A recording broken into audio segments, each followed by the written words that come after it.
उठाओ तो मिसिरा नबी नबी बोले।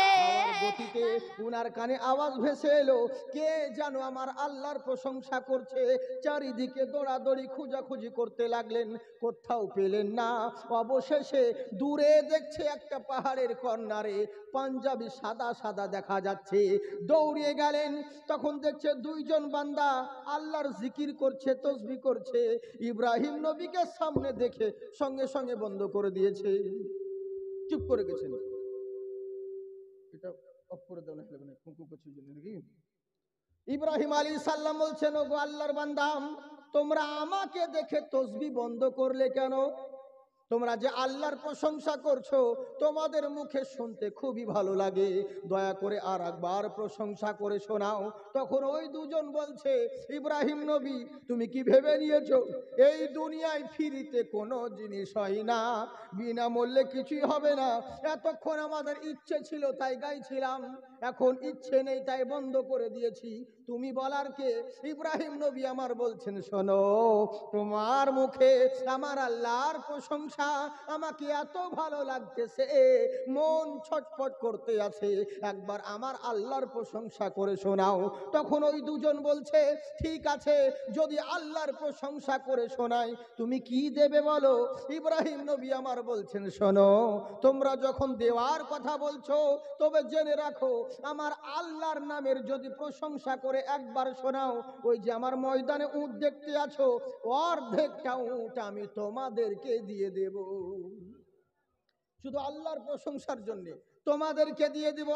এবার কথা মোতাবেক এরা প্রশংসা করলো, আল্লাহর জিকির আজগার করলেন, তসবিহ করলেন। একবার হয়ে গেল, কথা অনুসারে ইব্রাহিম আলাইহিস সালাম উনার অর্ধেকটা উট বাছাই করে উনাদেরকে দিয়ে দিলেন।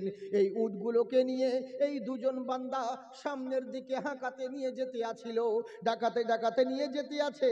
হঠাৎ করে ইব্রাহিম আলাইহিস সালাম আবার পিছন থেকে ডাক দিচ্ছে, ওগো আল্লাহর বান্দা শোনো। বলে, কি হয়েছে বলো? বললে, ওগো আল্লাহর বান্দা, তুমি রাজে চলে যাচ্ছ আমার উটগুলোকে নিয়ে, দয়া করে একটি বার কথা শোনো। বলে, বলো, কি বলতে আছো? বলে, আমার মন ভরেনি, মনে শান্তি পাইনি, আর একটি বার আল্লাহর প্রশংসা করে শোনাও। বলে, কেন গো? একটা বার তো শোনালাম, আবার কেন আল্লাহর প্রশংসা শুনতে চাইছো? বলে, আমার কাছে আল্লাহর প্রশংসা এত মধুর লাগে, এত মজার লাগে, আমাকে অন্য কোনো মোল্লার জিকির ভালো লাগে না, তাই আর একবার শোনাও। তখন বলছেন, একবার তো শুনিয়েছি, আবার শুনতে চাইছো, এবার কি দেবে বলো? বলে, আর একটি বার যদি আমার আল্লাহর প্রশংসা করে শোনাও, বাকি যত উটগুলো আছে আমি সবই দিয়ে দেব, সব দিয়ে দেব। আমার কথা বুঝতে পারছেন আপনারা? হ্যাঁ, আমি বেশিক্ষণ বক্তব্য রাখি না, আপনারা হয়তো ইন্টারনেটে দেখেন, আমি বেশিক্ষণ বক্তব্য রাখি না, খুব জোর হলে 1, 1.5, টেনে টুনে হয়তো 2। এবার অনেকজন আপনাদের এদিকের মানুষের শোনা ব্যাপার আছে, আপনারা কলকাতাতে শিল্পীদেরকে নিয়ে আসেন, ফুরফুরা বক্তাদেরকে নিয়ে আসেন, তখন বলবেন যে অমুক বক্তা তো আমাদের 2.5 ঘন্টা 3 ঘন্টা বক্তব্য রেখেছে, এই হুজুর কেন এত কম রাখছে? কিন্তু যারা শিক্ষিত মানুষ তারা বুঝে নিবে, ওদের 3 ঘন্টা কেন, ওদের 4 ঘন্টা, আমার 1 ঘন্টা মেপে দেখবেন ওদের চাইতে বেশি হবে, বুঝলেন? কারণ বক্তব্য শুরুয়াত করার ব্যাপার রয়েছে। আমি শুরু করে লম্বা ধরুন 3-4 বার দরুদ পড়ব, লম্বা বিশাল বড় একটা 5 মিনিটের গজল বলে দিব, ইটা করব, ইটা সেটা স্টাইল করতে তো আমার শুরু করতে তো 40 মিনিট শেষ, বুঝেছেন? তো এরই জন্যে, আর আমার ওসব সিস্টেম নাই, আমি শুরু মানে সালাম দিয়ে দিয়ে বক্তব্য স্টার্ট করে দিই, কারণ সময় খুব মূল্যবান জিনিস, সময় খুব দামি জিনিস। এরই লেগে বলছি, বাবজি সোনামুখী ভাইরা আমার, যারা বাইরে ছড়িয়ে ছিটিয়ে আছেন, দয়া করে ডাইসের সামনে এসে বসে পড়ুন। এই তো দেখতে দেখতে কয়েক ঘন্টার ব্যাপার, এটা তো নয় আমাদের দিকের মতন, তো আপনাদের এদিকে সারা রাত্রি প্রোগ্রামের ব্যাপার নয় যে আপনাকে সারা রাত থাকতে হবে। এই বক্তা থাক, পরের বক্তা যখন আসবে তখন দেখবো, তত নেই। অতএব সুযোগ হাতছাড়া করে লাভ নেই, সামনের দিকে আসুন। আমরা ভাগ্যক্রমে আসি কোনো কোনো জায়গায়, ইন্টারনেটে তো বহুত শুনেছেন দেখবেন, কিন্তু ইন্টারনেটে রিলে বক্তব্য রাখা আর রিয়াল ময়দানে বক্তব্য রাখা আসমান জমিন তফাৎ, বুঝলেন? তো এই লেগে সোশ্যাল মিডিয়ায় দেখেছেন, এবার জিন্দা দেখুন, মানে সামনাসামনি দেখুন, এরই লেগে বলছি। হ্যাঁ, যাকে আপনারা খুব ভালো মানুষ, বলার কর্তব্য আমাদের, বললাম, কারণ আলিমের কথা শুনতে হয়। কোন আলিম যদি জাহান্নামী হয় তার কথা শুনে আমল করে আপনি জান্নাতি হবেন, বুঝলেন? অতএব এরই লেগে বলছি সোনামুখী, আমরা মেহমান মানুষ, আর মেহমানের কদর করতে হয়, ভালোবাসতে হয়, বুঝেছেন? একবার হাত উঠিয়ে বলেন আল্লাহু আকবার। আমার কথা বুঝতে পারছেন তো আপনারা? প্রবলেম হয় না তো? হ্যাঁ বেশ, তাহলে ঠিক আছে, অসুবিধে নেই। ভালো করে বুঝুন ইনশাআল্লাহ। ভুল বুঝবেন না তাহলে হবে, ভুল বুঝলে গন্ডগোল হয়। বেশিরভাগ জালসা আমাদের আজকাল বেকার হচ্ছে কেন জানেন? ভুল বুঝার কারণে। হ্যাঁ, ভুল বুঝার কারণে। বাসের উপরে ধূমপান চালাচ্ছে, বাসে বিড়ি খাচ্ছে। অনেক লোক আছে প্যাসেঞ্জার, বাড়িতে বউয়ের সঙ্গে পারে না, তখন মানে বাসের মধ্যে এখন ভাবছে যে এখানে ঝগড়া করব। তো যে বিড়ি খাচ্ছে তাকে ও যাই গাধা কোথাকার, দেখছো না বাসে কি লেখা রয়েছে? বলে কি লেখা রয়েছে? বলে লেখা আছে ধূমপান নিষেধ, আর তুমি বাসের মধ্যে বিশৃঙ্খলতা ঘটাচ্ছ, বিড়ি খাচ্ছ, ধূমপান করছো। তখন ও বলছে সাইডে দেখ কি লেখা রয়েছে। বললে কি? বলে বাসের মধ্যে কোনো কিছু অবজেকশন থাকলে ড্রাইভারের সঙ্গে কথা বলুন। যা, আমাকে বললে আপনি ড্রাইভারকে বল। এবার ড্রাইভারকে গিয়ে বলছে ড্রাইভার সাহেব, বললে কি? বলে দেখুন, দেখতে পাচ্ছেন না আপনার বাসের মধ্যে প্যাসেঞ্জার বিড়ি খাচ্ছে, ধূমপান করছে, প্যাসেঞ্জারের অসুবিধা হচ্ছে। তখন ড্রাইভার বলছে সামনে দেখবো যে কি লেখা রয়েছে। বলে কি? বলে গাড়ি চালানোর সময় ড্রাইভারকে কেউ ডিস্টার্ব করবেন না। তুই দেখছি তাহলে কন্ট্রাক্টরকে বলি খালাসি, যে গেটম্যান, ওকে বলে কাজ হবে। ওকে বলছে এই কন্ট্রাক্টর, দেখছো না বাস চালাচ্ছে, বাসের মধ্যে বিশৃঙ্খলতা ঘটাচ্ছে, বিড়ি খাচ্ছে, আমাদের প্রবলেম হচ্ছে। তখন কন্ট্রাক্টর বলছে পিছনে দেখ কি লেখা রয়েছে। বলে কি? ওখানে বোর্ডে লিখে দিয়েছে যে বাসের মধ্যে কেউ সিন ক্রিয়েট করবেন না, ভদ্রতা বজায় রাখুন। বলছে তাহলে লেখা তো ঠিক আছে রে, কিন্তু সিস্টেম যে আলাদা। ওয়াজ তো খুব হচ্ছে, জালসা মিলাদ মাহফিল যে কমতি তা নয়, খুবই হচ্ছে, কিন্তু আমাদের সিস্টেম হয়ে গেছে অন্যরকম। নিয়ত কারো দিনের উদ্দেশ্যে নেই, হেদায়াত হব এই উদ্দেশ্যে কেউ জালসাতে যায় না তো। খালি আগেই খবর নিয়ে নেয় খাবার কি আছে। হ্যাঁ, খাবার আগে খাওয়াবে না পরে খাওয়াবে, বড় মেয়ে আছে না ছোট মেয়ে আছে, এই দিক দিয়ে তো আমাদের ব্যস্ত। নিয়াতি তো গন্ডগোল, তো কি করে কাজ হবে বলুন? আমাদের তো নিয়াতের লেগে তো গন্ডগোল। এত মুসলমান দোয়া করছে, কাজ কেন হয় না? কারণ আমাদের অন্তরের সঙ্গে জবানের মুখের মিল নেই। যে যতক্ষণ দোয়া করছি ততক্ষণই, দোয়া করার পর বাস আবার সে যা ইচ্ছে তাই করছি, তাহলে আর কি করে হবে বলুন? আপনারা শুনেছেন বহুত পুরাতন কথা, আমাদের দোয়া কবুল হয় না, তার কারণ হচ্ছে আমাদের অন্তরের সঙ্গে জবানের মিল হয় না। মুখে তো খুব বললাম রব্বানা যালামনা, আল্লাহ কবুল করে না জুম্মার দিনে। আরে এত কাঁদন কাঁদছি, চোখের পানি বয়ে জামা ভিজে গেল। ফেরেশতারা বলছে আল্লাহ তোমার বান্দা এত কান্না করছে, যা হবে হবে, আজ দোয়া কবুল করেই নাও। ফেরেশতারা তো জানছে না আমি কোন মাল। আমার চোখের পানি দেখে আল্লাহকে বলছে আল্লাহ এর দোয়া তুমি কবুল করে লাও। এবার করলো কি? খুবই দোয়া হয়ে গেল। যেমন দোয়া শেষ হয়ে গেল, মসজিদ থেকে বেরিয়েছে বলছে আমার জুতো কোন সালা লিল রে। বুঝলেন? ফেরেশতা বলছে প্রথমে ভেবেছিলাম ভালো হবি, এত জলদি যে বিজেপির মতন মত পাল্টাবি তা তো বুঝতে পারিনি। বুঝেছেন? এরই ওপরে চিকুন চাকুন, ভিতরে পোয়ালের বাঁধন। মানে কদ আফলাহা মান তাযাক্কা, আগে দিলের ময়লা পরিষ্কার করো, তারপরে ইবাদত করো। কিন্তু আমাদের মুখ এক কথা বলে, অন্তর আর এক কথা বলে। এরই লেগেই তো কাজ হয় না, এর লেগেই কাজ হয় না। না আমরা বলছি হুজুর তাহলে আপনারা তো যাই হোক, আমরা না হলে নামাজ রোজা করি না, আমাদের দোয়া না হলে আল্লাহ কবুল করবে না। কিন্তু আপনারা যে ওয়াজ করছেন মাওলানা, আপনারা যে নামাজ পড়ছেন, আপনাদের দোয়া তো কবুল হবে। ওই যে প্রথমেই বললাম ভাই, সব বেটার নিয়তে গোলমাল আছে। সে যেই হোক, আমি হর আর তুমি হও, প্রত্যেকের নিয়তে গন্ডগোল। ভাবছো তুমি শরিয়াতে তো দেখছো নামাজ পড়তে যাচ্ছে বেটা, নামাজ পড়তে খুবই সুন্দর গেল মাস্টার মশাই, আহারে কেমন নামাজ, আসরের জামাত পাইনি। নামাজ পড়তে গিয়েছে মসজিদে, মসজিদে আপনারা জানেন অনেক ধরনের লোক থাকে, জুতো চোর অনেক পাবেন। বুঝেছেন? জুতো চোর, জুতো চোর দেখছে গনিমতের মাল। আজ যখন সুযোগ পেয়েছি, মাস্টারের নতুন সাইকেল সুজুতো, আজ সুযোগ হাতছাড়া করে লাভ নেই। এখন তো মসজিদ জানেন, এখন তো আর দেশি মসজিদ নাই, এসি মসজিদ হয়ে গেছে, এসি হয়ে গেছে। হ্যাঁ, এসি মসজিদ হয়ে গেছে। তো দেখছে এই মসজিদে কাজ হবে, তো নামাজ পড়তে গেছে কি মাস্টার মশাই, তো আসরের নামাজ দেখছে 2 রাকাত হয়েছে, মানে আর 2 রাকাত বাকি আছে, 4 রাকাত নামাজে আর 2 রাকাত বাকি আছে। এই জুতো চোর দেখছে ও 2 রাকাত পড়তে পড়তে আমি জুতো নিয়ে হাওয়া, যেমনই বুঝেছেন হ্যাঁ, আর কাঁচ লাগা মসজিদ, ও যেমনই মাস্টারের জুতোতে হাত দিয়েছে, খপ করে মাস্টারের হাত ধরে, ভাই তুই জুতো নিয়ে কোথায় যাচ্ছি? বলে কেন স্যার, আপনি যে নামাজ পড়ছিলেন। বলে ঠিক দেখেছিস, কিন্তু মুখ ছিল কাবার দিকে আর চোখ ছিল জুতোর দিকে। বুঝলেন? এই তো হচ্ছে ব্যাপার। কি করে দোয়া কবুল হবে বলুন? আমাদের তো ভেতরই গোলমাল, অন্তরই তো একরকম, কি করে দোয়া কবুল হবে? বুঝেছেন? বেশ দেখলাম 40 দিন ধরে এক চাচা আমার নামাজ পড়তে যাচ্ছে, আমরা যাকে ভালো হয়েছে। 40 দিন 42 দিন হয়ে গেল, ও চাচা আর দেখতে পাই না। বলে আল্লাহ মরে গেল নাকি, দুনিয়া থেকে বিদায় নিল নাকি? পরে দেখছি না, বেশ চায়ের দোকানে ফাঁপা করে বিড়ি টানছে। হ্যালো চাচা, কি খবর? নামাজ যে পড়তে গেছিলেন আর যে মসজিদে দেখতে পাই না।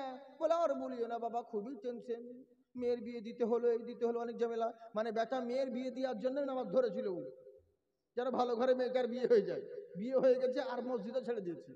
বুঝলেন? এই তো হচ্ছে আমাদের অবস্থা। হাইরে হাইরে নামাজ, কত রকম যে মানুষ রয়েছে, বুঝেছেন? কাকে বলবো দুঃখের কথা। এই তো আমাদের পরিবেশ, আর এরই লেগেই তো কাজ হয় না। বুঝলেন? জালসা হচ্ছে, কিন্তু ওই যে শ্রোতাদের নিয়তের মধ্যে গন্ডগোল, তো শ্রোতাদের নিয়তের মধ্যে গন্ডগোল। বুঝেছেন?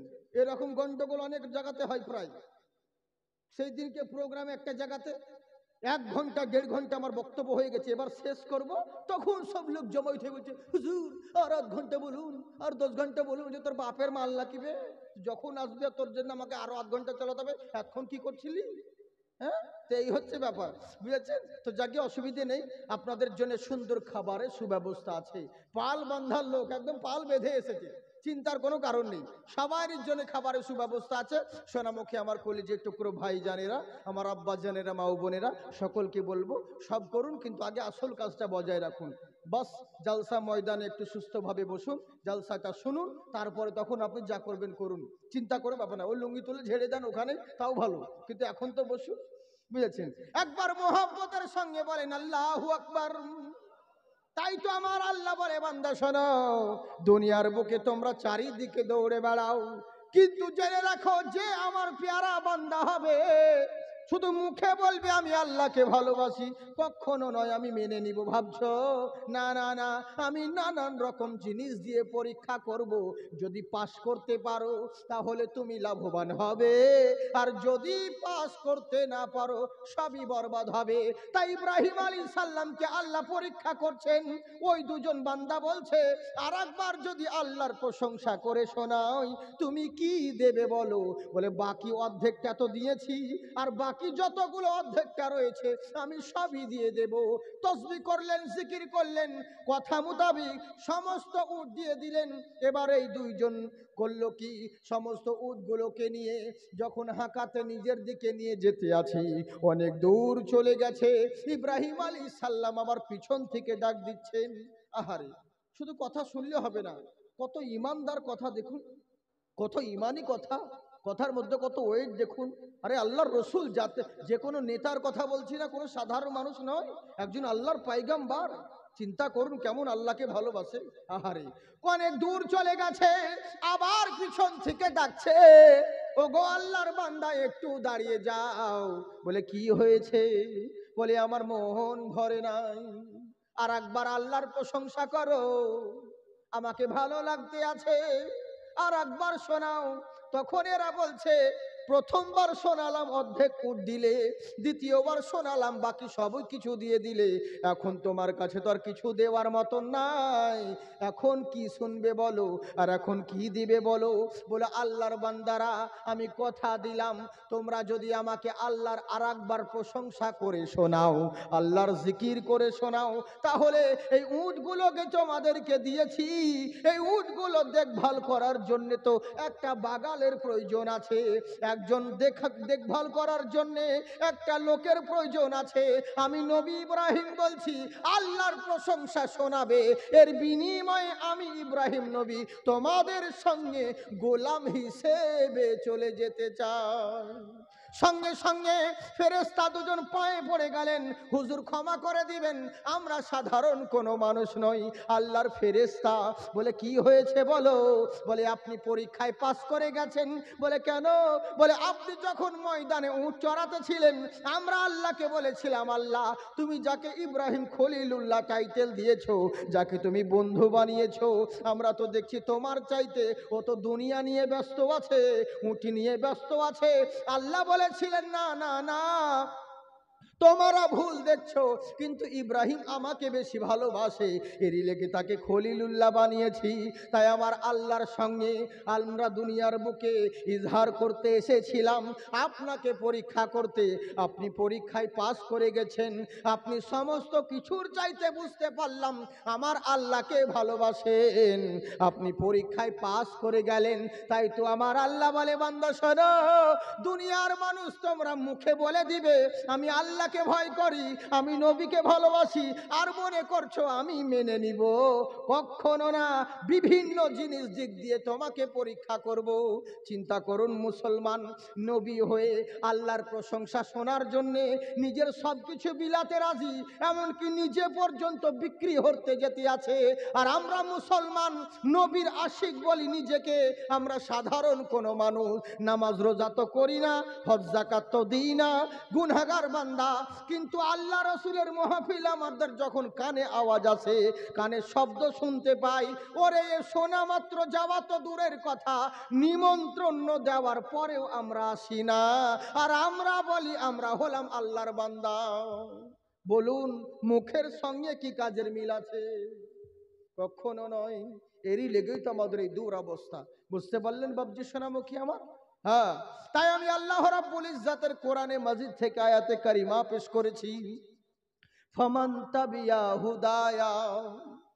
কত সুন্দর কথা দেখুন। এতক্ষণ বক্তব্য স্টার্ট করিনি, শুরু করছি, বুঝলেন তো? আপনাদেরকে এই হেডিং দিচ্ছিলাম কথাটার জন্য, পরিবেশের জন্য আমি আপনাদেরকে দুটো কথা বলে দিলাম। আমার কথা বুঝতে আপনাদের অসুবিধা হয় না? না, যদি অসুবিধা হয় তো আপনারা বলবেন, বুঝলেন তো? আল্লাহ পাক বহু কোয়ালিটি দিয়েছি, বহুত রকম, যা নিবেন সব পাবেন, কিন্তু বলে দিতে হবে। আমরা কি করে বুঝবো বলুন? হ্যাঁ, এরই লেগে বলছি, চিন্তার কোনো কারণ নেই, মনোযোগ সহকারে শুনুন। আল্লাহ রাব্বুল ইজ্জাতের কোরআন থেকে আয়াতে কারিমা পড়েছি, ফামান তাবিয়া হুদায়া। কি? দুনিয়ার মানুষ, আমরা মৌলবি হোক আর মৌলানা হই, নামাজি হোক আর বেনামাজি হোক, হাজি হই আর গাজী হই, মাতাল হোক আর বেতাল হোক, সমস্ত মানুষের একটা জিনিস প্রিয়, পছন্দ, কি বলেন তো?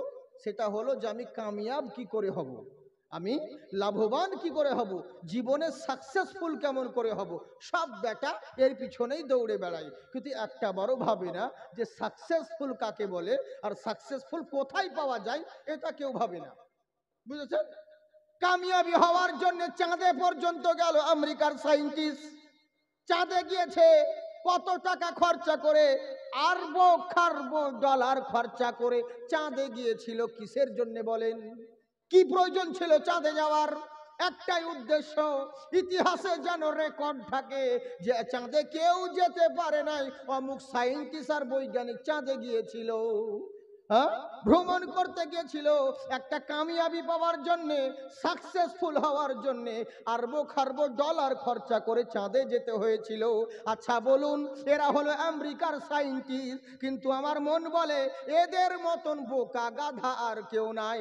কারণ চাঁদ ওদেরকে দেখবে আর মুচকি মুচকি হাসবে আর বলবে, আরে গাধা কোথাকার, আরব খারব ডলার খরচা করে কামিয়াবি পাওয়ার জন্য তোরা আমার কাছে এসেছিস, একবার তার কাছে কেন গেলি না যার আঙ্গুলের ইশারাতে আমি নিজের কলজেকে ছিঁড়ে দিয়েছি? একবার তার কাছে কেন গেলি না যেই নবীর আঙ্গুলের ইশারাতে আমি খেলনা হয়ে গেছি? সেই নবী মুস্তাফার কাছে যদি যেতিস তাহলে তোরা কামিয়াবি হতি।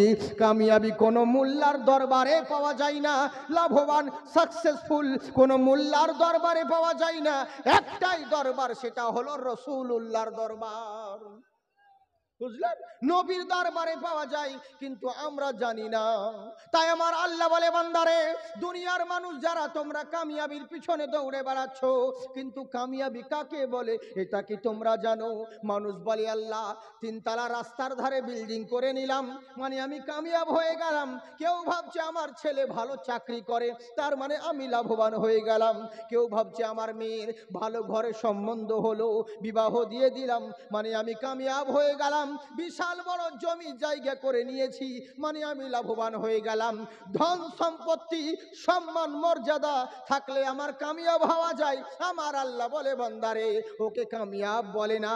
যদি ধন দৌলত টাকা পয়সা রুতবা মর্যাদা সম্মান এরই নাম যদি কামিয়াব হয়, একেই যদি সাকসেসফুল বলে, তো ওরকম ধন দৌলত তো আমি ফেরাউনকেও দিয়েছি, ওরকম ধন দৌলত তো নমরুদকেও দিয়েছি, ওরকম সম্মান মর্যাদা রাজপ্রাসাদ আমি সাদ্দাতকেও দিয়েছি। যারা আমার কাজ করে না আমি তাদেরকেও দিয়েছি। তাহলে একে কামিয়াব বলে না?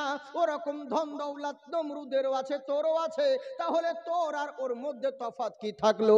জেনে রাখো, দুনিয়ার অর্থ সম্পদের নাম কামিয়াবি নয়, ধন দৌলতের নাম কামিয়াবি নয়, চাকরি নকরির নাম কামিয়াবি নয়। আল্লাহ তুমি বলো কামিয়াবি কাকে বলে?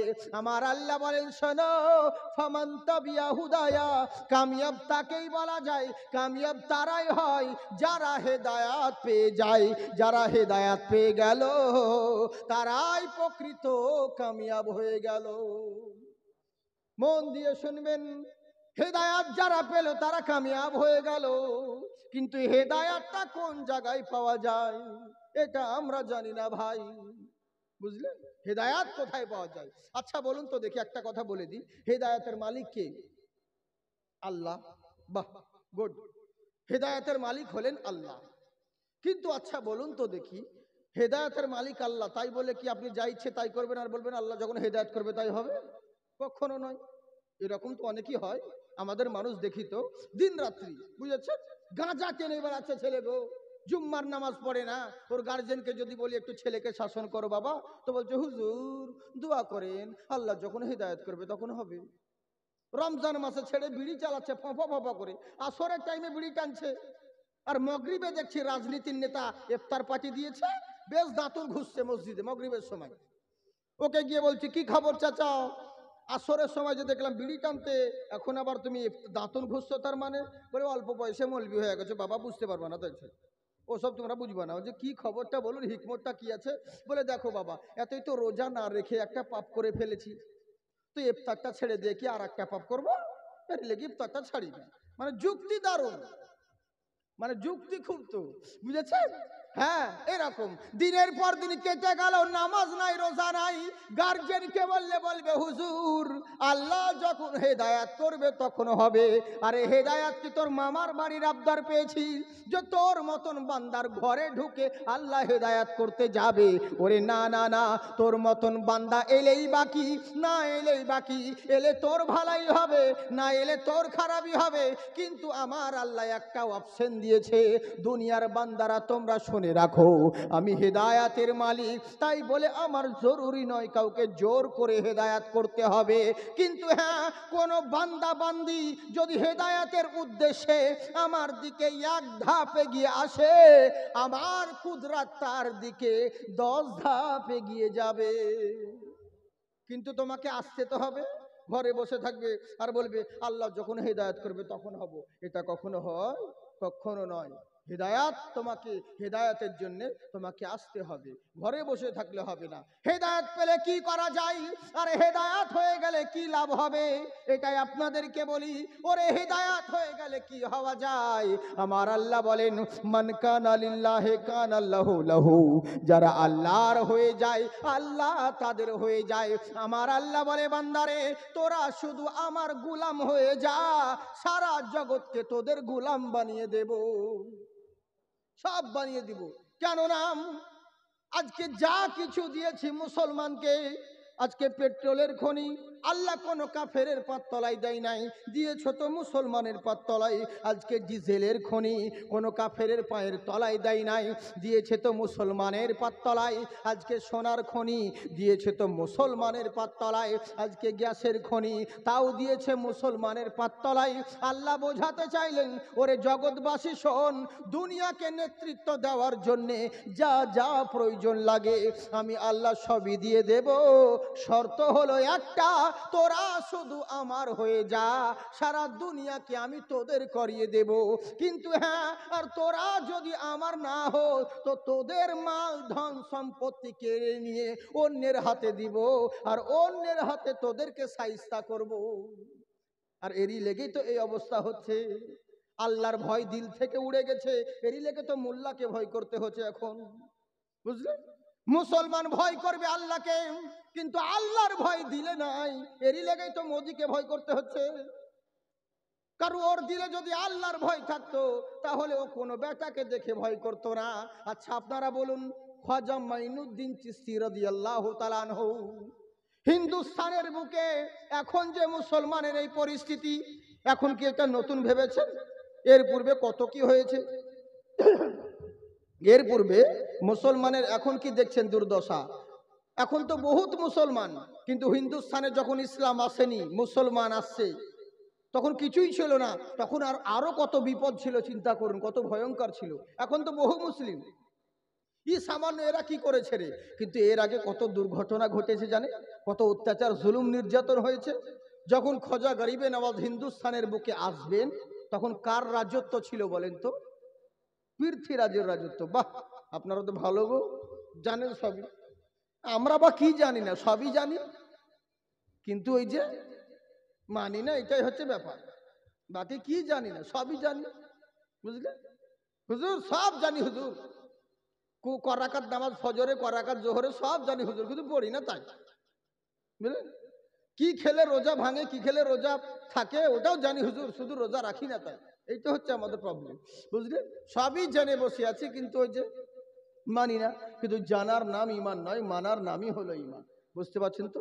এর লেগে বলছি, মনোযোগ সহকারে শুনুন, খুব সুন্দর কথা বলবো। হ্যাঁ, আপনারা সব ভালো ভাই, একটু চেষ্টা করবেন যেন আওয়াজ না টানে, হ্যাঁ, যেন খুব ভালো। তো যাই হোক, মহব্বতের সঙ্গে একটু একবার মহব্বতের সহিত দরুদের নজরানা পড়ুন। আল্লাহুম্মা সাল্লি আলা।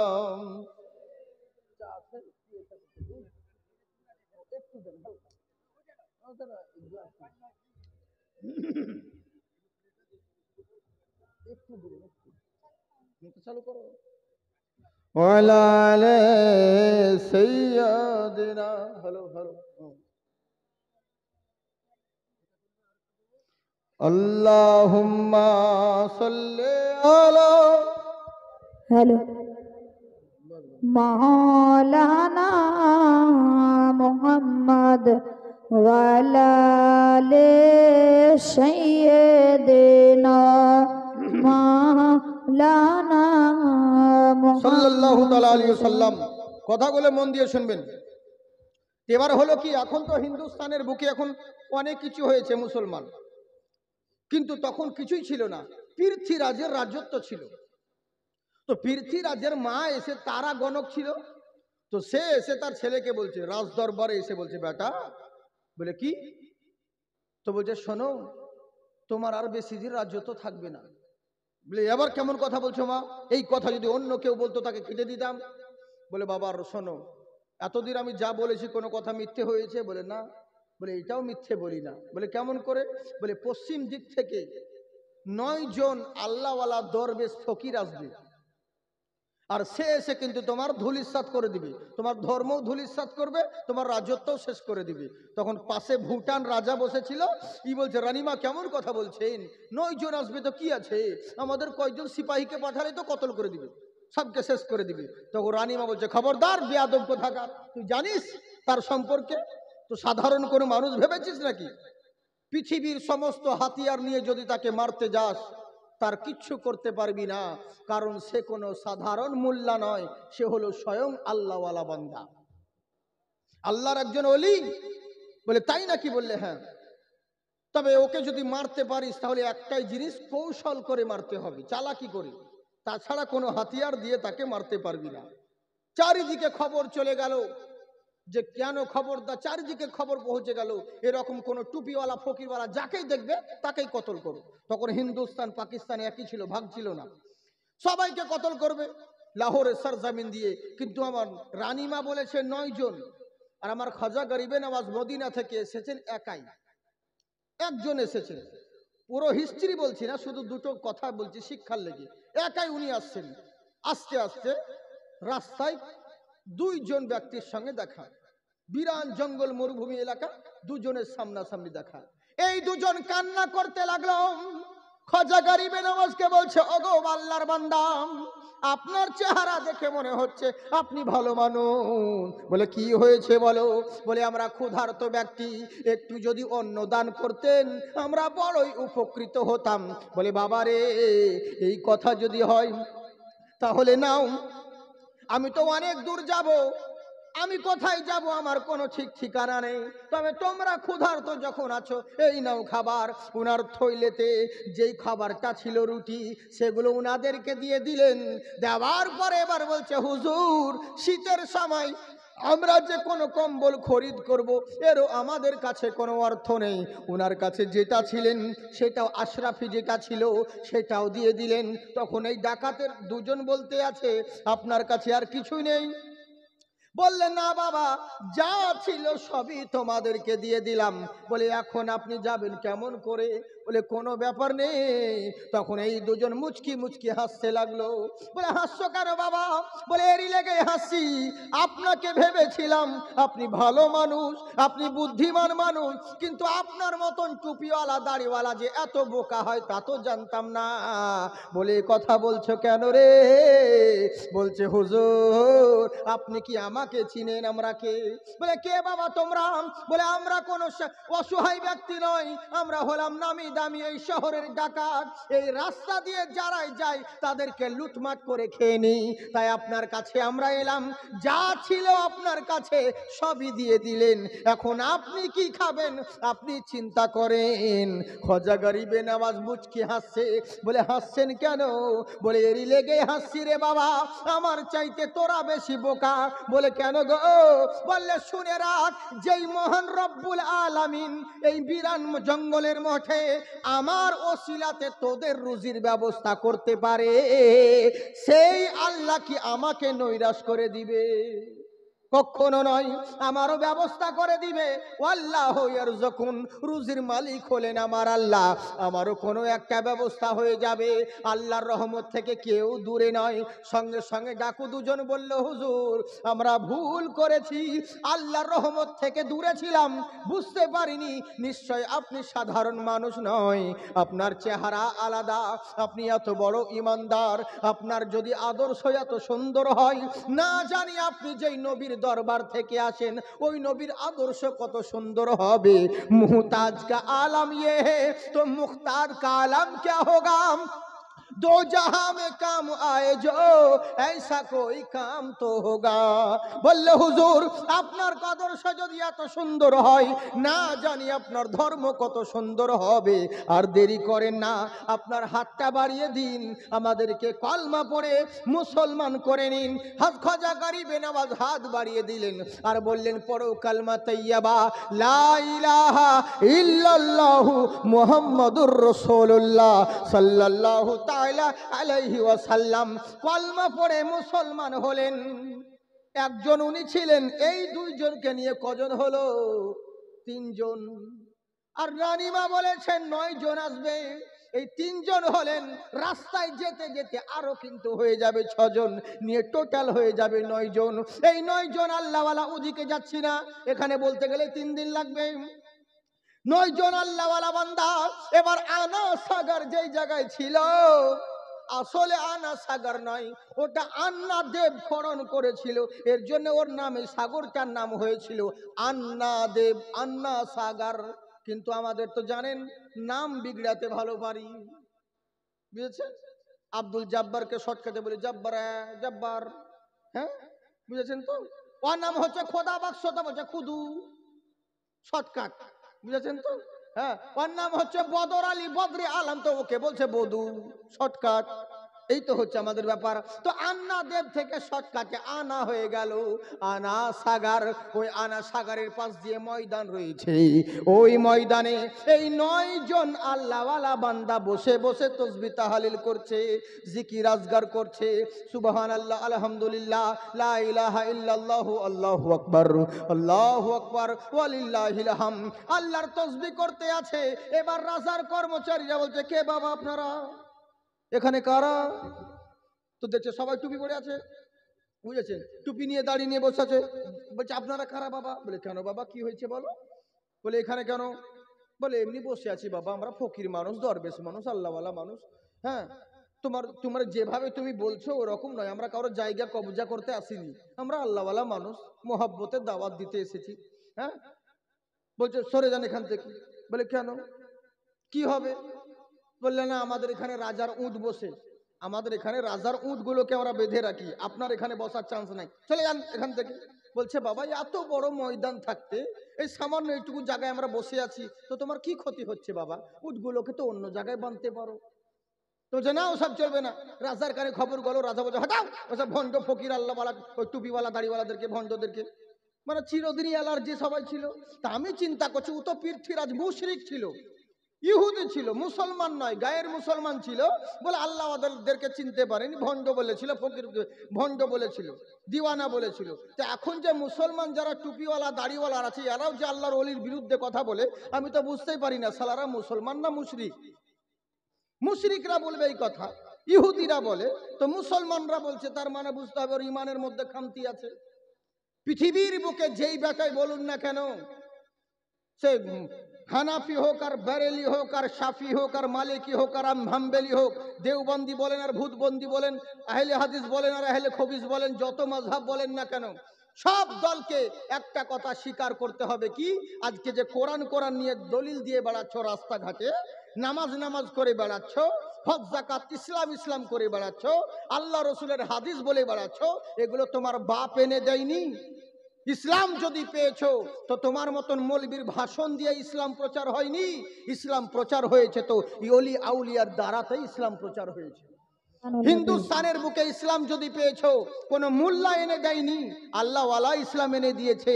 আর প্রত্যেক সিলসিলা, সে যে কোনো সিলসিলা বলুন, ফুরফুরা বলুন আর যত ঘুরফুরা বলুন আর হুরফুর বলুন আর নকশেবন্দি বলুন আর মুজাদ্দিদিয়া বলুন আর যেই সিলসিলার বলুন না কেন, প্রত্যেকের উপরে অবদান বেশি রয়েছে। তো আমার খাজা মাইনুদ্দিন চিশতির অবদান বেশি আছে, বুঝেছেন? খাজা গরিবে নওয়াজের অবদান বেশি রয়েছে, কারণ ওনার ওসিলাতেই ইসলাম পেয়েছো, ওনার দ্বারাতেই ইসলাম পেয়েছো। খুব তো কোরআন হাদিসে এই আছে, কোরআনই এই আছে, হাদিসে এই আছে। হাদিস কোরআন কোথায় পেলি? তোর বাবা এনে দিয়েছিল না আল্লাহ গাছে উগিয়ে দিয়েছিল যে যা অমুক বাগানে এটা আছে পড়ে লেগা? তা তো লয়, এনেছে তো আল্লাহওয়ালারাই এনেছে। এগুলো বাবার একটা 5টা ছেলে 5 রকম হবে, অস্বীকার করতে পারো। বাবার সঙ্গে মিল নাও থাকতে পারে, আলাদা ভিনো খাও, আলাদা বাড়ি ঘর করে থাকো, কিন্তু বাবা যে তোমাকে জন্ম দিয়েছে এটা তো অস্বীকার করতে পারবে না। এখন বিভিন্ন ফতুয়া ফারাইজ করো, কিন্তু ইসলাম যে তুমি খজার বদৌলাতে পেয়েছো এটা তো অস্বীকার করা যাবে না। ওলিদের দ্বারাতেই তো ইসলাম পেয়েছো, বুঝলে? যে এই হচ্ছে ব্যাপার। কিন্তু আমরা কেমন মুসলমান জানি না, যাদের লেগে সিন্নি পেলাম এখন তাদেরকেই চিনলাম না, বুঝলে? এই তো হচ্ছে ব্যাপার। এরই লেগে বলে হাই রে, এখন চলে যাচ্ছে কানার বাজার।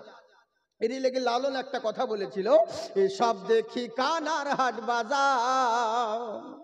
হ্যাঁ, ওরে নিজে কানা পাচ্ছিনে না, নিজে কানা পাচ্ছিনে না, পরকে ডাকে বরংবার, এসব দেখি কানার হাট বাজার। এখন কানার চলছে, বুঝলেন? কাকে বলবো? তাই ও তো ইহুদি, তাই বলছে অ্যালার্জি হলো, বলে ভণ্ড ফকির আল্লাহওয়ালা বান্দা এখানে থাকতে দেওয়া হবে না, তাড়িয়ে দাও, ওখানে থাকা যাবে না। কর্মচারীরা এসে বলছে বাবা আপনারা যে হবেন হন, আমাদের রাজা অনুরোধ নিষেধ করেছে, আপনাদের এই জায়গায় থাকা যাবে না। বলে কেন? বলে আমাদের এই জায়গায় উট বসে থাকে, উট বেঁধে রাখি, আপনাদের বসা হবে না। তখন খাজা গরিবে নওয়াজ আমার একটা কথা বলেছিলেন মুখ দিয়ে, কি? ঠিক আছে বাবা, তোমাদের যখন অসুবিধে হচ্ছে আমরা চলে যাচ্ছি, তোমাদের উট এই জায়গায় বসে থাকুক, তোমাদের উঠি বসুক, আমরা চললাম। এই বলে চলে গেলেন। আমার কথা বুঝতে পারছেন আপনারা? প্রবলেম হয় না তো? হ্যাঁ হ্যাঁ, যাক গে, ভালো করে বুঝুন তাহলে হবে। বলছে তোমাদের উট বসুক, আমরা চললাম। চলে গেলেন। এবার যখন উটগুলোকে উঠানোর সময় হয়ে গেল, লাগাম ধরে টানে, কেউ লেজ ধরে টানে, লেজ ছিঁড়ে যাচ্ছে, চামড়া ছিঁড়ে যাচ্ছে, লাগাম ধরে টানছে তো রক্ত বেরিয়ে যাচ্ছে, কিন্তু উটকে আর উঠানো যায় না। উটকে আর উঠানোই যায় না। কি ব্যাপার? কি এমন আঠা লেগে গেল রে? রাজার কানে খবর চলে গেল। রাজা মশাই বলে, কি এরকম দৃশ্য তো কোনোদিন হয়নি। বলে, কেন রে, কি হয়েছে? বলে, এত চেষ্টা করছি, রক্ত বেরিয়ে যাচ্ছে, কিন্তু উটকে তো আর উঠানো যাচ্ছে না। এটা কেমন করে হলো? কিন্তু ইহুদি হলেও, মানে মুশরিক হলে বড় বুদ্ধি তো আছে, বুদ্ধি ছিল, বুঝেছেন? রাজা তখন একটা কথা বলল যে, শোন, একে যে বসিয়েছে সে না হলে পরে উঠানো যাবে না। যে বসিয়েছে সে না হলে, পৃথিবীর মানুষ যদি উঠাস, উট মরে যাবে, কিন্তু উঠানো সম্ভব হবে না।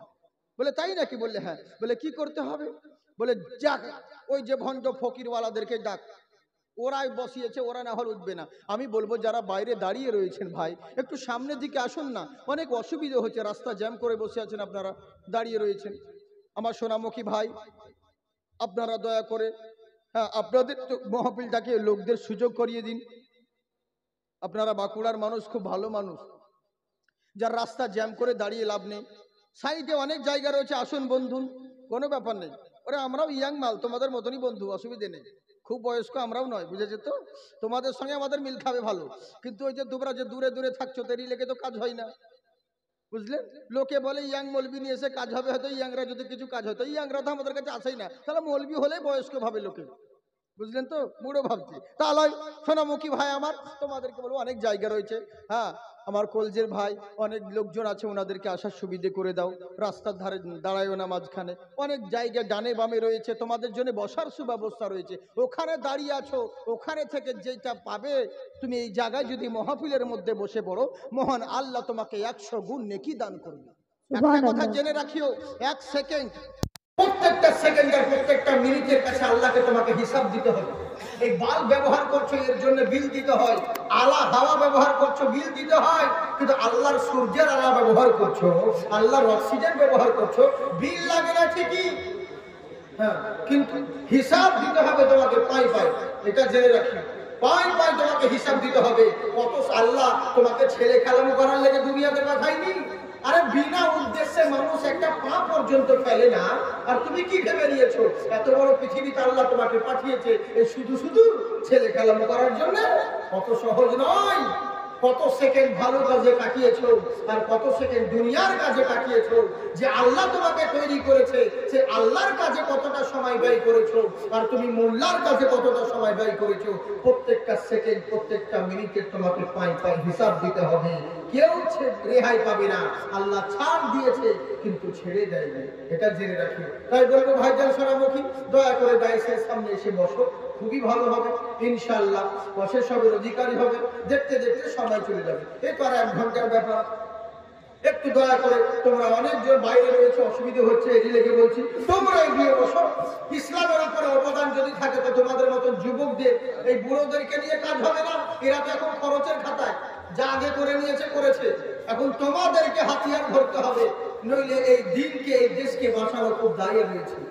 কিন্তু তোমরাই তখন পড়ে গেছো ইহুদিদের চক্রান্তে, মোবাইলের চক্রান্তে, প্রেমের চক্রান্তে, আর গেমের চক্রান্তে। এরই লেগে তো তোমাদের হাতে যে মানে হারটা দিবে, তো কি কোন ভরসায় দিবে? আরে ইসলামে তো তোমাদের মতন যুবকরাই এগিয়ে এসছে, আর এখনকার তোমরা যুবক দূর দিয়ে পিছিয়ে যাচ্ছ। এই বয়স্ক লোক, এদের দ্বারা কিছু ইসলাম সামলাবে? অত সহজ কথা? এদের মুখ দিয়ে তো আল্লাহু আকবার বলে দেবো, যে আল্লাহু আকবার। হ্যাঁ, এরা তো এক্সপায়ার মাল, এদের ডেট শেষ হয়ে গেছে। হ্যাঁ, এরা তো খরচের খাতায়, এখন জমার খাতায় তোমরা পড়বে।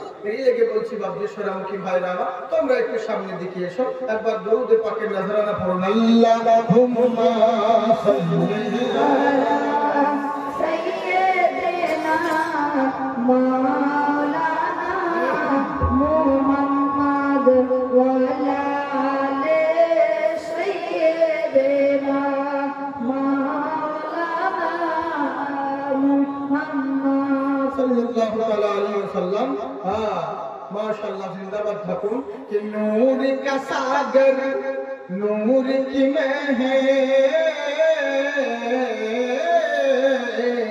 नूर का सागर नूर की मैं है नूर का छलका जाम मदीना तुझे सलाम मदीना तुझे सलाम साहिल रहमत पर नहीं होगा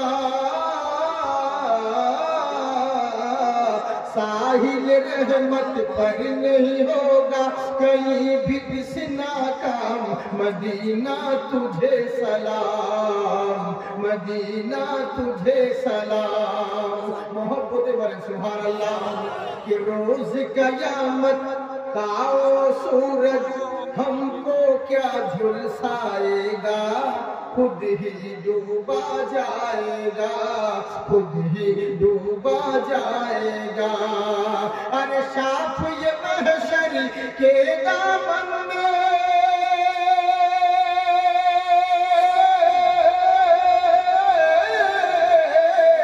साफ ये महशर के दामन में करेंगे हम आराम मदीना तुझे सलाम मदीना तुझे सलाम नूर का सागर नूर की मैं है नूर का छलका जाम मदीना तुझे सलाम मदीना तुझे सलाम কত সুন্দর কথা দেখুন আমার নবীর শানে বলছে কি कि सीरत भी कुरानी है और सूरत भी कुरानी है क्या चेहरा नूरानी है क्या चेहरा नूरानी है सीरत भी कुरानी है और सूरत भी कुरानी है क्या चेहरा नूरानी है क्या चेहरा नूरानी है अरे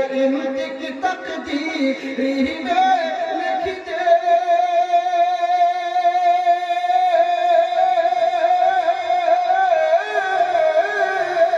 इनकी तकदीर में लिख दी रब ने खुद तमाम मदीना तुझे सलाम मदीना तुझे सलाम नूर का सागर नूर की मैं है नूर का छलका जाम मदीना तुझे सलाम मदीना तुझे सलाम এবার করল কি ও আল্লাহ ওয়ালা ফকির দরবেশের সামনে এরা বলতে আছে কি রে যে একে হাজার চেষ্টা করলে পরে এই উটকে আর উঠানো সম্ভব হবে না বলে কি করতে হবে বলে যে উটগুলোকে বসিয়েছে সে না হলে উটকে আর উঠানো সম্ভব হবে না এবার কর্মচারী খোঁজাখুঁজি আরম্ভ করতে লাগলো কোথায় যাব রে ওই আল্লাহওয়ালা দরবেশদেরকে খোঁজ করতে দৌড়তে দৌড়তে বহু দূর চলে গেছে ওই আল্লাহওয়ালা 9 জন বান্দাদেরকে দেখার পরে সামনে পড়ে গেল বড় জোর নিবেদন করতে লাগলো ওগো আল্লাহওয়ালা মানুষ আমাদেরকে ক্ষমা করে দিবেন আমাদেরকে maaf করে দিবেন বলে কেন গো একটু আগে তো আমাদেরকে খুবই দিমাগ দেখাচ্ছিলে আমাদেরকে বসতে পর্যন্ত দিলে না আমাদেরকে ওখান থেকে তাড়িয়ে দিলে এখন কেন হাত জোড় করছো বলে হুজুর আপনি ক্ষমা করে দিবেন আপনি maaf করে দিবেন আমরা আপনাকে চিনতে পারিনি আমরা আপনাকে বুঝতে ভুল করেছি আমরা সাধারণ মানুষ ভেবেছিলাম এখন বুঝতে পারছি আপনারা আল্লাহওয়ালা মানুষ বলে কি হয়েছে আসল কথা খুলে বলো বলে হুজুর আমাদের উটগুলো আপনি যে বলেছেন উট বসে থাকবে ওই উটগুলো বসে আছে উটগুলো শত চেষ্টার পরে আমরা বিফল হয়ে গেলাম উটগুলোকে আর উঠাতে পারছি না তাই দয়া করে হুজুর আপনি যদি যেতেন উটগুলোকে উঠাতে সম্ভব হতো তখন আল্লাহওয়ালা বলছেন আমার খাজা পিয়া বলছে শোনো আমরা ফকির দরবের মানুষ সামনে যখন পা বাড়িয়ে দিয়েছি পিছন দিকে আর ঘুরে দেখব না তবে তোমরা যখন এসেছো আমাদের যাওয়ার প্রয়োজন হবে না যাও আমি বলে দিলাম তোমাদের উটগুলো অটোমেটিক উঠে যাবে এরা দৌড়াতে লাগলো ফজর কথা শোনা মাত্রই দৌড়াতে কাঁপতে লেগেছে। যেই জায়গায় উটগুলো বাঁধা ছিল, আল্লাহর কি কুদরত, খাজা পিয়ার নবদৌলতে উটগুলোর কাছে এসে দাঁড়িয়েছে। লাগানো টানতে হয় নাই, লেজো ধরে টানতে হয় নাই, অটোমেটিক সমস্ত উট উঠে দাঁড়িয়ে গেছে। সমস্ত উট উঠে দাঁড়িয়ে গেছে। এই ঘটনা শুনে কি শিক্ষা পেলেন? ঘটনাটা বলার উদ্দেশ্য হলো এটাই, চিন্তা করে দেখুন, যেই খাজা পিয়ার বসানো উটকে পৃথিবীরাজের কোন মায়ের লালের ক্ষমতা হয়নি, ওই উটগুলোকে কেউ উঠাতে পারে? আমি মুসলমানকে বলবো, ওই খাজার বসানো হিন্দুস্তানের মুসলমানকে কোন মায়ের লাল হটাতে পারবে? কে পারবে উঠাতে? কিন্তু হ্যাঁ, আগে মুসলমান তো হতে হবে, আগে মুসলমান তো হও। মুসলমান তো হয়েছে, কিন্তু এই যে যাদের বদৌলতে ইসলাম পেলে তাকে তো ছিল না, তাকে তো জানো না, তাহলে কি করে হবে? মুসলমান হন। এরই লেগে আল্লাহ রাব্বুল ইজ্জত, আমি আল্লাহর কোরআন থেকে তেলাওয়াত করেছি যে ফামান তাবিয়া হুদায়া, তোমরা কামিয়াবির পিছনে দৌড়ে বেড়াও। জেনে রাখো, কামিয়াব তাদেরকে বলে যারা হেদায়াত হয়ে গেল। আসুন আপনাদের সামনে কিছু কথা বলি। একবার মোহাম্মতে দুই হাত তুলে বলেন আল্লাহু আকবার। হ্যাঁ, মাইকের বক্সে কারো শুনতে প্রবলেম হয় না? ঠিক শুনছেন? বাহ, আপনারা ভালো। তবে ভুল বুঝিয়েন না, ভালো করে শুনবেন, সব গোলমাল হবে। বুঝেছেন তো? সবই গোলমাল হবে। মানে আমরা জালসাতে বলি আর পাবলিক শুনে নেয় আর নিয়ে গন্ডগোল বেঁধে যায়। বেশিরভাগই জালসায় তো আপনারা তো আমার নেটে দেখেছেন, বাংলাদেশ আমি বলেছি কি জানেন? আমি বলেছি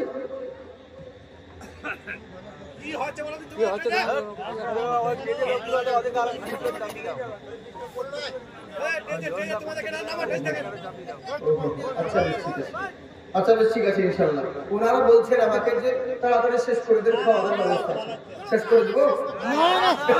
আসলে তা নয়, মানে ওনারা আমাকে বললেন যে আপনাকে প্রোগ্রাম চালাতে হবে। মানে আমি ভেবেছিলাম হয়তো আমার পরে হুজুর আসবেন, কিন্তু উনি আর নাই, আসবেন না, আসতে পারবেন না। যাই হোক, এখন আমাকে মানে শেষ করতে হবে। চিন্তা নেই, আল্লাহ যা করে ভালোর জন্য করে। আমারও মুসাফির বহু দূর থেকে এসেছে, অতএব মুসাফিরের দোয়া আল্লাহ তো কবুল করে। তো চিন্তা নেই, আমার হাতে যখন দিয়েছেন আপনাদেরকে ছাড়বই না। কতক্ষণ বলবো বলেন?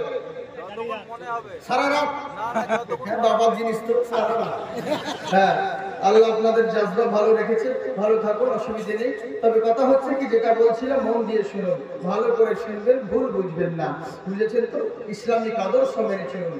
কি হয়েছে কি, আল্লাহ পাক বলেন হেদায়াত তোমাদেরকে হতে হবে। এবার হেদায়াত হলে লাভটা কি হবে? যে তোমরা হেদায়াত যদি হয়ে যাও, তাহলে দুনিয়া তোমাদের হয়ে যাবে। কেমন করে? আপনারা জানেন মদিনা মুনাওয়ারা থেকে, মদিনা মুনাওয়ারায় নবী মুস্তাফা সাল্লাল্লাহু আলাইহি ওয়াসাল্লাম উনি দুনিয়া থেকে পর্দা নেওয়ার পরে গদিতে বসলেন কে? সিদ্দিকে আকবর। উনার পরে গদিতে বসলেন হযরত উমর ফারুক রাদিয়াল্লাহু আনহু, গদিতে বসলেন। এবার উনি জালালুল কদর একজন সাহাবী। এবার করলো কি, শাম থেকে চিঠি পাঠালেন যে আমাদের দেশের নেতা মারা গিয়েছে, আমাদের দেশের যে নেতা ছিল গভর্নর হচ্ছে, সে দুনিয়া থেকে বিদায় নিয়েছে। তাই হুজুর চিঠি পাঠিয়েছেন। বলে হুজুর দয়া করে চিঠি পাওয়ার সাথে সাথে আপনি আমাদেরকে একটা যুবক শক্তিশালী নেতা দেখে পাঠাবেন। আমাদের গভর্নর হাউস পোস্টটা এখন খালি আছে, এখানে পাঠাবেন। মন দিয়ে শুনবেন, লক্ষ কোটি টাকার চাইতে খুব দামি কথা শোনাচ্ছি আপনাদেরকে, ইমান তাজা হয়ে যাবে।